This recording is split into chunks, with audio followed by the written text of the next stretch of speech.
bertemu lagi dengan Afin SW. Kali ini saya akan membahas tentang gimana sih tugas pengajar BIPA di luar negeri itu. Banyak orang pikir tugasnya ya mengajar BIPA di luar negeri gitu, tapi sebenarnya tidak sesimpel itu. Tugas pengajar BIPA di luar negeri itu sebenarnya ya sudah pasti mengajar bahasa Indonesia bagi penutur asing di luar negeri. Kemudian juga bertugas untuk mengenalkan budaya Indonesia di luar negeri. Yang ketiga, berdiplomasi kebahasaan. Dan keempat, juga harus melakukan penelitian. Nah, saya akan membahas satu persatu. Yang pertama adalah mengajar bahasa Indonesia bagi penutur asing di luar negeri.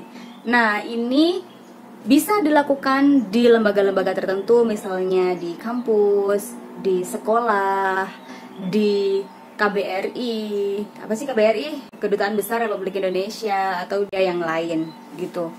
Nah, jadi pengajaran BIPA yang dilakukan di Indonesia atau di luar negeri sebenarnya sama secara garis besar. Nah, selain pengajaran BIPA di lembaga-lembaga tersebut, di lembaga-lembaga tertentu seperti itu, juga kita sebagai pengajar BIPA di luar negeri juga bisa mengumpulkan orang-orang luar negeri yang berminat untuk belajar bahasa Indonesia. Kemudian kita mengajar bahasa Indonesia bagi mereka. Jadi meskipun belajarnya itu di lembaga tertentu atau tidak di suatu lembaga, kita sebagai pengajar BIPA harus tetap mendata siapa saja pembelajar BIPA di luar negeri tersebut, dan data itu kemudian kita kirimkan ke Kementerian Pendidikan dan Kebudayaan Indonesia gitu. Jadi dimanapun kalian berada, berapapun pembelajarnya, itu selalu terdata di Kementerian Pendidikan dan Kebudayaan dengan baik gitu. Kemudian yang kedua adalah mengenalkan budaya Indonesia di luar negeri. Nah, ini ada beberapa cara juga. Yang pertama, bisa jadi kita sebagai pengajar BIPA membuka kelas budaya.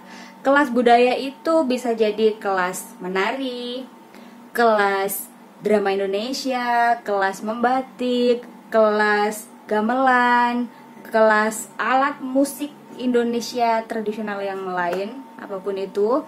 Nah, itu kita bisa membuka kelas-kelas budaya seperti itu sesuai dengan kemampuan kita.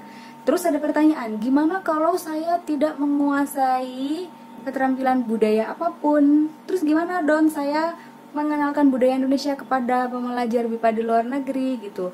Nah, kalau misal memang tidak bisa mempraktikkan satu jenis budaya tradisional apapun, bisa saja kita membuka kelas pengetahuan budaya Indonesia. Jadi tidak harus praktik. Praktik tentu lebih baik, tapi kalau memang tidak bisa dan tidak bisa dipaksakan, kita bisa membuka kelas pengetahuan budaya Indonesia yang perlu diketahui oleh orang asing gitu. Jadi kebudayaan Indonesia yang bisa diajarkan itu banyak sekali, meskipun hanya bentuk teori gitu.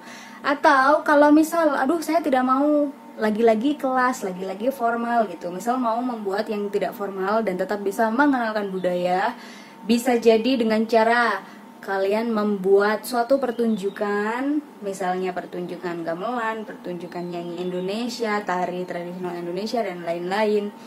Nah, itu bisa kalian lakukan di tempat kalian bertugas, atau kalian bisa mengeksplorasi kemampuan pembelajar-pembelajar di sekitar kalian atau di negara tersebut.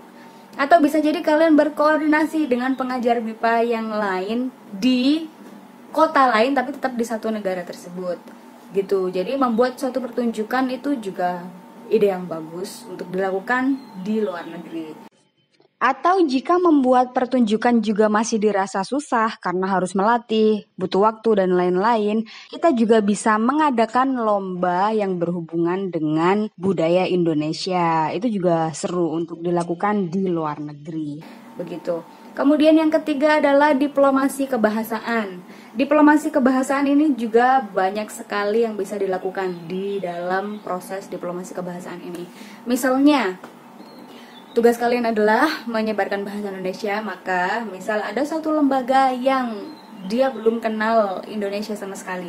Nah, kalian bisa mendatangi lembaga tersebut, menawarkan untuk membuka kelas bahasa Indonesia. Nah, biasanya Kalau memang belum kenal Indonesia sama sekali dan berinisiatif untuk membuka kelas bahasa Indonesia, biasanya itu kita bisa melakukan persuasi, berdiplomasi untuk kemudian bisa membentuk satu hubungan yang baik antara lembaga tersebut atau antara suatu negara dengan negara Indonesia.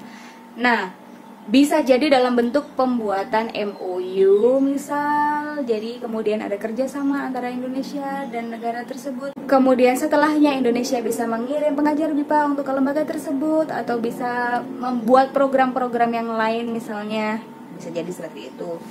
Kalau kita tidak bagus berdiplomasinya, kita tidak bagus persuasinya, ya lembaga di luar negeri itu tidak akan percaya dengan kita dan tidak akan bisa membentuk hubungan yang baik begitu. Kemudian bisa jadi menghadiri acara-acara tertentu yang Anda adalah representasi dari Indonesia. Kemudian bisa jadi ketika kalian di luar negeri, kalian juga bisa mensosialisasikan program-program yang dimiliki pemerintah Indonesia. Misal kan udah di luar negeri nih, ketemu sama banyak mahasiswa luar negeri atau siswa luar negeri misal. Nah, bisa juga sosialisasi tentang program Dharma Siswa yang tadinya mahasiswa-mahasiswa di luar negeri itu tidak tahu sama sekali tentang program Dharma Siswa. Mereka jadi tahu karena sosialisasi kalian. Kemudian mereka jadi berminat untuk mengikuti program Dharma Siswa, untuk datang ke Indonesia, untuk belajar bahasa Indonesia. Nah, itu juga bisa jadi salah satu bentuk diplomasi kebahasaan. Ada banyak cara sebenarnya, yang itu harus kita eksplorasi sendiri, kita gali yang mana yang bagus untuk dilakukan, gitu. Yang keempat adalah melakukan penelitian. Nah, penelitian ini bisa penelitian kualitatif atau penelitian kuantitatif. Yang jelas, penelitian ini adalah penelitian tentang kebipaan. Jadi, penelitian ini memang salah satu dari bagian laporan yang harus kita buat. Saya sebagai pengajar BIPA yang ditugaskan di luar negeri oleh Kemdikbud, maka saya harus membuat laporan yang kemudian nanti laporan itu akan saya berikan untuk Kementerian Pendidikan dan Kebudayaan atau BIPA Kemdikbud. Dan bahkan saya harus mempresentasikan. Jadi, di presentasi dan laporan itu akan detail terlihat apa saja yang sudah dilakukan selama bertugas sebagai pengajar BIPA di luar negeri. Begitu. Jadi, apakah kalian juga pengajar BIPA? Kalian mengajar BIPA di Indonesia atau di luar negeri? Sama saja, semoga kita semua selalu sehat dan sukses selalu. Sampai jumpa di video selanjutnya. Dadah!